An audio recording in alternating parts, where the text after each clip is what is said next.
we will all see the building of the third temple in Jerusalem very soon. That Netanyahu's actually privately been funding some of the push through the rabbis around this conversation of building a third temple. But he certainly extended. And he said, the Temple Mount is in our hands. Now he said that in that famous statement. The Temple Mount is in our hands.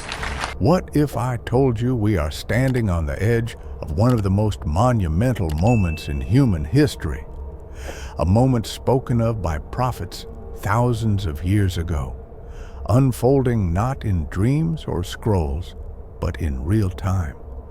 Right now, in the heart of Jerusalem, ancient signs are beginning to stir again, not in secret, not in myth, but in stone, in ceremony, and in undeniable movement. You might think this is just another spiritual tale or speculative theory, but stay with me, because by the end of this journey, you'll see what governments won't say, what media won't show, and what prophecy quietly predicted. That the construction of the third temple may no longer be a question of if, but when, and perhaps now. Before we step deeper into this remarkable journey, I invite you to do two simple things. First, subscribe to this channel. It allows us to keep delivering deep, biblically grounded investigations like this, content that cuts through noise and brings truth into focus. Second, take a moment to watch this short trailer. It sets the tone for everything you're about to see. What if there was one gate between time and eternity?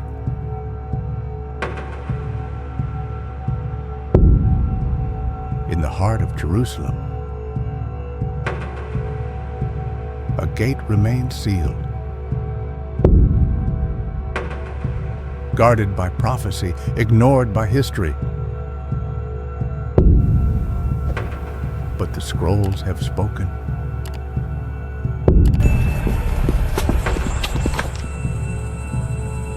And the earth groans under the weight of its choices.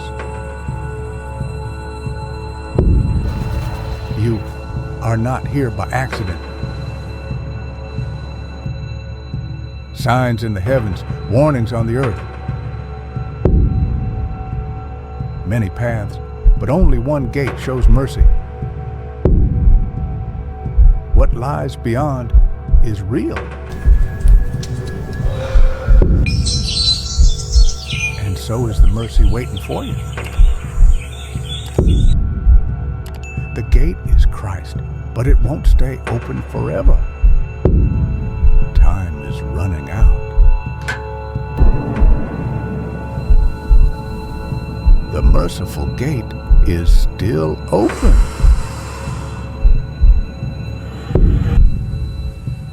Will you enter or walk away forever?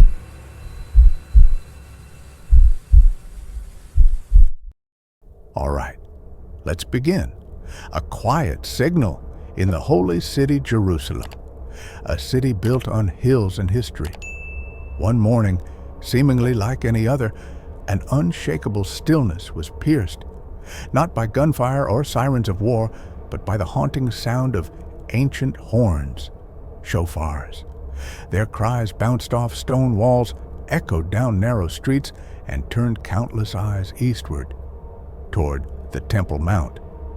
Not far from there, in the Kidron Valley, something unusual occurred. A tremor beneath the earth halted local construction crews. Their tools fell silent. Moments later, a secured convoy pulled up, not with weapons or generals, but with scrolls, Torah scrolls. And at the center of this scene, a single animal stepped forward, red, flawless, untouched, the Red Heifer. For 2,000 years, such a moment has remained locked in prophecy. But here it was, in the flesh, stepping onto holy soil, under the watchful gaze of drones, rabbis, and a growing crowd holding its collective breath. A vision long awaited from high above satellite images began circulating, revealing rectangular markings in the earth. Measurements traced perfectly to the blueprints found in the book of Ezekiel. Not a theory, not speculation. These were real plans, with real stones, and real people prepared to act. Priests, descendants of Levi, emerged in garments unseen since the Second Temple's fall. One held a vial of sacred oil, untouched by time. Another displayed blueprints, etched not in ink, but gold. And the murmurs began. The Red Heifer has passed inspection. The foundation will be laid by summer. Suddenly, everything changed. The temple isn't a memory, it's a mission. The Temple Institute, once seen as symbolic or fringe, had not been idle. Inside their modest Jerusalem facility, artisans worked for decades in silence. Harps, menorahs, incense altars, garments, even trumpets, all recreated in exact accordance with Scripture, not for a museum, but for a return. In 2022, 5 red heifers arrived in Israel from Texas, raised in silence, guarded from blemish, inspected under magnification. And now, in mid-2025, one remains pure. And if just one remains perfect, according to the laws in Numbers 19, everything can proceed. Purification, priesthood, sacrifice, temple, everything. Beneath the surface, a silent building begins. Open source analysts have confirmed something astonishing. The soil near the Temple Mount is being tested, not just for stability, but for sacrificial suitability.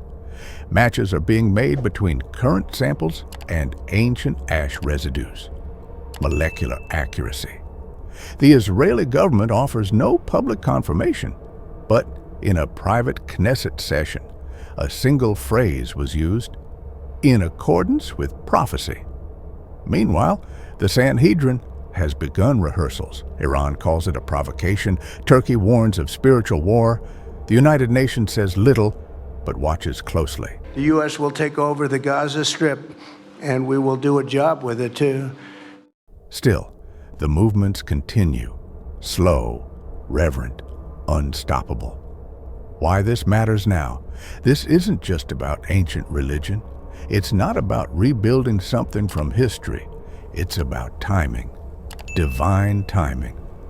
Because in Jewish tradition, only 9 red heifers have ever met the biblical standard. The 10th, according to rabbinic writings, will be associated with the days of Messiah. Could this be it? That red heifer still lives, watched 24/7, nearly 3 years old, the age required for sacrifice. 2 non-red hairs would disqualify her. 1 scar would delay it all. Yet she remains pure. And purification is everything. Without it, the altar remains dormant. The priesthood stays suspended. The temple can't function. But with it, prophecy ignites. The foundations of heaven and earth, the altar itself already exists, constructed from stones untouched by iron as the Torah commands. No machinery, only reverent hands. It was tested in the Negev desert, quietly.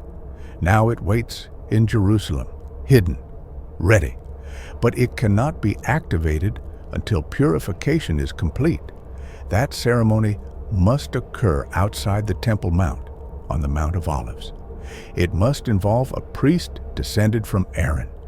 It must be performed with cedar wood, hyssop, and scarlet wool.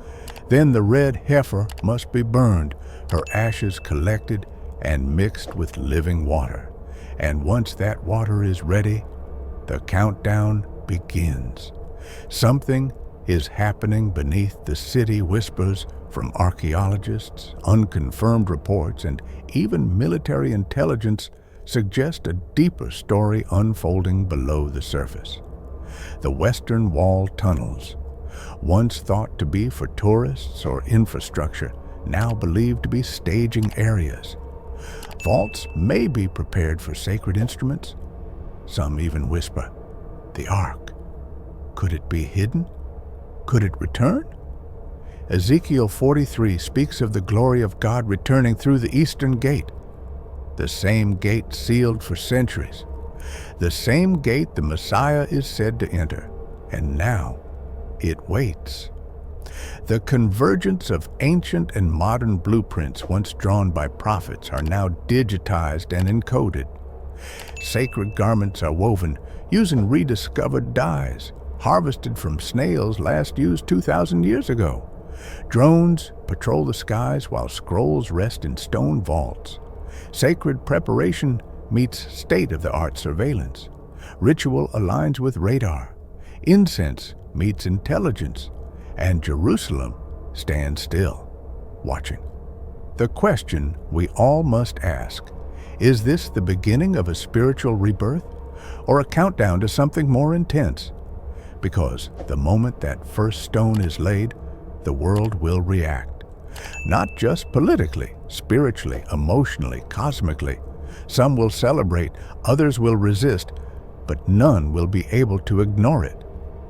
This isn't just prophecy, it's preparation. Children now visit the temple model not as tourists, but as future keepers of the flame. Young Levites rehearse priestly roles. Women weave garments in secret, and the city of Jerusalem, divided, ancient, holy, awaits its next chapter. From Ezekiel to Daniel, from Numbers to Revelation, every thread is coming together.